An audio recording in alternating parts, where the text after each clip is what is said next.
अस्सलाम वालेकुम दोस्तों, मैं हूं तस्वीर हुसैन और आप देख रहे हैं कार इलेक्ट्रिक डॉक्टर। दोस्तों, जैसा कि आप जानते हैं कि हम मौजूद हैं कि अपने उस स्टोर नमा लैब में कि जहाँ पे बैठ के हम करते हैं अपने गाड़ियों के मसले मसाइल डिस्कस। तो पिछली कुछ वीडियो से मुकम्मल जैसा कि आप देख रहे हैं कि हम इंजन के सेंसर्स पे ही मसलसल बात की जा रहे हैं और मेरा ये प्लान है कि तकरीबन सारे सेंसर्स को एक बार क्लियर कर दिया जाए। और इन इन वैसे तो हम सेंसरों को जानते ही होते हैं, लेकिन इन वीडियो में मैं ये एग्जामिन करने की कोशिश करता हूँ, उसको सिंप्लीफाई करने की कोशिश करता हूँ कि बेसिकल ये जो सेंसर है ये बना कैसे होता है, ये काम कैसे करता है, ये किस जगह लगा होता है और बेसिक इसकी ड्यूटी क्या होती है। पिछले कुछ वीडियोस में हम इग्निशन सिस्टम को समझा, उसमें हम क्रैंकशाफ्ट और कैमशाफ्ट पोजीशन सेंसर्स को समझा, उसके बाद इनटेक टेम्परेचर सेंसर को हमने एयर टेम्परेचर सेंसर को समझा, फिर उसके बाद हमने मैप सेंसर को और मास एयर फ्लो सेंसर को भी समझा उन वीडियो में, यह समझने की कोशिश की। तो वो वीडियो हमारी मौजूद है हमारे चैनल पर, उनका वीडियो का लिंक मैं दे दूंगा इंशाल्लाह इस वीडियो के नीचे, कि अगर जिन दोस्तों से वो मिस हो गए हैं तो वो भी जाकर उसको देख सकते हैं। अब उससे आगे एक स्टेप और आगे चलते हैं जी। इस वीडियो में हम देखेंगे जी engine coolant temperature sensor ECT जो हमारा सेंसर है वो कैसे काम करता है, उसका बेसिक क्या चीज़ है, उसमें वो किस चीज़ से बना होता है, वो किस तरह से काम करता है, किधर माउंट होता है और उसकी क्या क्या ड्यूटी है और उसकी वजह से क्या क्या मसले आ जाते हैं, ये थोड़ा सा एग्जामिन करने की और इसको थोड़ा खोल के इसके गुत्थियाँ सुलझाने की कोशिश करेंगे इस वीडियो में। आइए चलते हैं बोर्ड पे और देखते हैं क्या हो रहा है किस तरह से। तो जी दोस्तों, शक्ल से आप देखेंगे तो ये होता है जी कूलिंग टेम्परेचर सेंसर।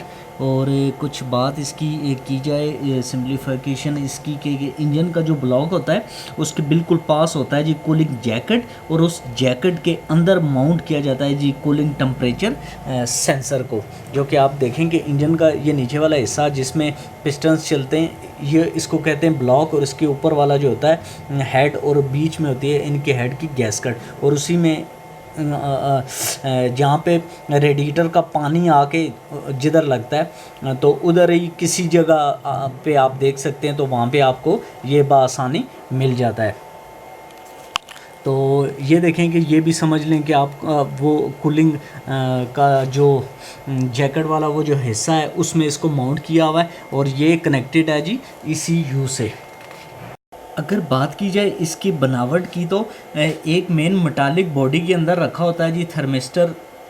अब जो थर्मिस्टर है ये एक ऐसा मटेरियल है कि जिसको हाई टेम्परेचर अप्लाई करने पर ये इसकी रेजिस्टेंस हो जाती है कम, और उसी का टेम्परेचर अगर कम होता है तो रेजिस्टेंस ज़्यादा हो जाती है, और जब भी रेजिस्टेंस कम होगी तो इसका मतलब होगा कि वोल्टेज ज़्यादा देगा, और जब भी इसकी रेजिस्टेंस होगी ज़्यादा तो वोल्टेज ऑब्वियसली होंगे कम।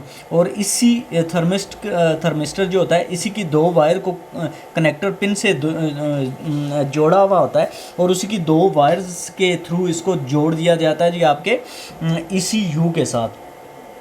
तो जैसा कि आप ये देख रहे हैं कि ये ECU है, ECU के अंदर EMU है जो कि इंजन मैनेजमेंट यूनिट है, यानी ECU और इंजन मैनेजमेंट यूनिट दोनों इसके अंदर हैं। ये दोनों, ये आ गया इसका मेन हेडक्वार्टर और ये आ गई उसकी एक ब्रांच का वो है कि इसने सिर्फ देखना है इंजन में जो प्रोसेस हो रहा है उसको सारी निगरानी करनी है जी EMU ने। इंजन मैनेजमेंट यूनिट का सारा काम उसने देखना है क्या हो रहा है, किधर उसको क्या चीज़ ज़रूरत है, यानी कि एक मैनेजर है, इनका मैनेजर है। और ये आगे जी आपका वो टेम्परेचर का स्विच, और उसमें ये वाली जो आ गया ये थर्मिस्टर आ गया, ये उसकी आगे वाली बॉडी, और ये इसको कनेक्ट कर दिया जाए कनेक्टर से, और इसकी दो वायर्स हैं जो कि जाएंगी सीधी कंप्यूटर के अंदर। अब 5 वोल्ट यहाँ से जो ही आपने गाड़ी का स्विच ऑन करते हैं तो यहाँ से आ जाते हैं जी 5 वोल्ट इसके अंदर। अब जब यहाँ पे इस पे हीट बढ़ेगी तो इसकी रेजिस्टेंस कम होती जाएगी और इसके वोल्टेज अप होते जाएंगे। जब अप होंगे तो उससे ज़ाहिर है आपका ये इसकी सुई जब नीचे है तो जो ही इसके वोल्टेज बढ़ेंगे तो ये आहिस्ता आहिस्ता उसको इंक्रीज़ करना शुरू कर देगी। और एक टाइम ऐसा आएगा कि कुछ मीटर्स तो ऐसे हैं कि उसमें आपका सिर्फ ये मीटर है, कुछ मीटर ऐसे हैं कि उसमें आपका ये मीटर भी मौजूद है और यहाँ पे एक वार्निंग लाइट भी है, ये एक लाइट भी मौजूद है, वो ऑन होगी समझ लें। ये इसकी लाइट भी ऑन है और ये मीटर भी मौजूद है जिससे आप देख सकते हैं। और कुछ गाड़ियाँ आप जो आ रही हैं उनमें सिर्फ 2 लाइट्स हैं। जब आपकी गाड़ी ज़्यादा ठंडी है तब ये वाली लाइट ऑन हो जाएगी, और जब आपकी गाड़ी ज़्यादा गर्म होगी तो ये वाली लाइट ऑन हो जाएगी। और जो इसका नेचुरल एरिया होगा, ये इस तरह इसको आप समझ लें कि ये वाला जो इसका एरिया, इसमें जलेगी ये वाली जिसका सी, अमूमन सी लिखा होता है, सी का मतलब कूल। और जब इस एरिया में रहेगी तो कुछ भी नहीं, थोड़ा सा इस एरिया में जूं ही आएगी तो फ़ौरन से वार्निंग लाइट ऑन हो जाएगी, जो कि एच का सिंबल उसमें होगा, जिसका मतलब होगा कि हॉट हो गई है हमारी, हीट की तरफ जा रही है हमारी गाड़ी।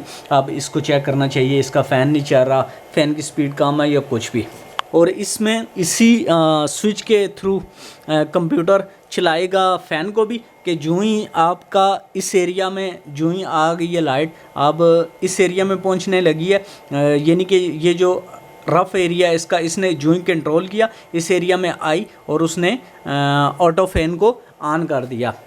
और जो ही वापस इस एरिया में जाएगी वोल्टेज कम होंगे और वो दोबारा से आपके फ़ैन को कर देगी बंद।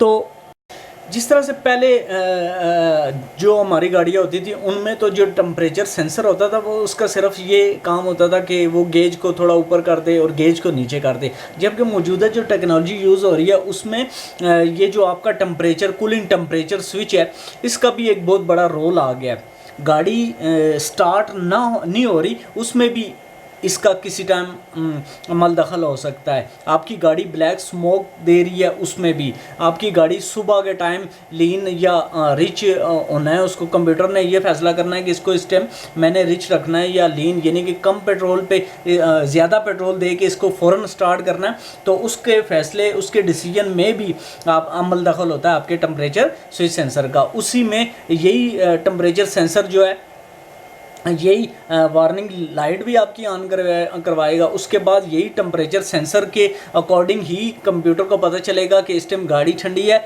और इसको मैंने इस टाइम कोल्ड स्टार्ट में लेना है, यानी कि उसको रिच करके तो मैं जल्दी से इसको स्टार्ट करवा देता हूँ। और उसके बाद जी पेट्रोल की जो इंजेक्शन है उसका फ़ैसला करने में भी आपके इस जो आपका इंजन कूलिंग टेम्परेचर सेंसर है उसकी फ़ैसला साजी में भी उसका एक किरदार होता है बाकायदा से। तो आप यूँ समझ लीजिए कि आप स्टार्टिंग के मसले में आपकी गाड़ी ब्लैक स्मोक दे रही है, आपकी गाड़ी थोड़ा ऊपर नीचे हो रहा है, उसका कभी मतलब कंप्यूटर को कन्फ्यूजन हो रही है कि गाड़ी इस टाइम इसको लीन करना है, इसको रिच करना है, और उसमें भी इसका मसला आ सकता है। तो बेहतर यही होगा कि जब भी, मैं पहले भी आपको वीडियो में समझाता रहता हूँ कि जब भी आपकी गाड़ी को मसला कर रही है तो आप उससे रिलेटेड जो सेंसर होता है उसको तो आप देखेंगे ही देखेंगे। अगर वो सही काम कर रहा है तो उसके अलावा ये जो सेंसर्स हैं जो साइड वे, जिनको हम इतनी फोकियत नहीं देते, हम ये समझते हैं कि ये सिर्फ बस टेम्परेचर को ही दिखाने के लिए है। तो आज के दौर में ऐसा नहीं है। आज के दौर में ये जो टेम्परेचर सेंसर तक है ये भी आपके एक और आगे वीडियो में बनाऊँगा, उसमें आपको मैं और इसके ज़्यादा प्रूफ दिखाऊंगा कि ये किस किस तरह से काम करता है। और टेम्परेचर स्विच को भी आपने देखना है, इसका कनेक्टर उतरा हुआ देखें तो आप देखेंगे कि जब आप इसका कनेक्टर उतार देते हैं पहले तो आप जिस तरह फ़ैन डायरेक्ट हो जाता है, अब भी डायरेक्ट होता है तो फ़ौरन चेक इंजन लाइट आ जाती है। क्यों आती है? तो इस बात को अगर हम सोचें तो हम उस बात तक पहुँच जाते हैं कि ऐसा क्यों होता है। तो बहुत कोशिश की है इसको सिंप्लीफाई करने की, मुझे ख़ुद तो मैं थोड़ा सेटिस्फाई नहीं हूँ।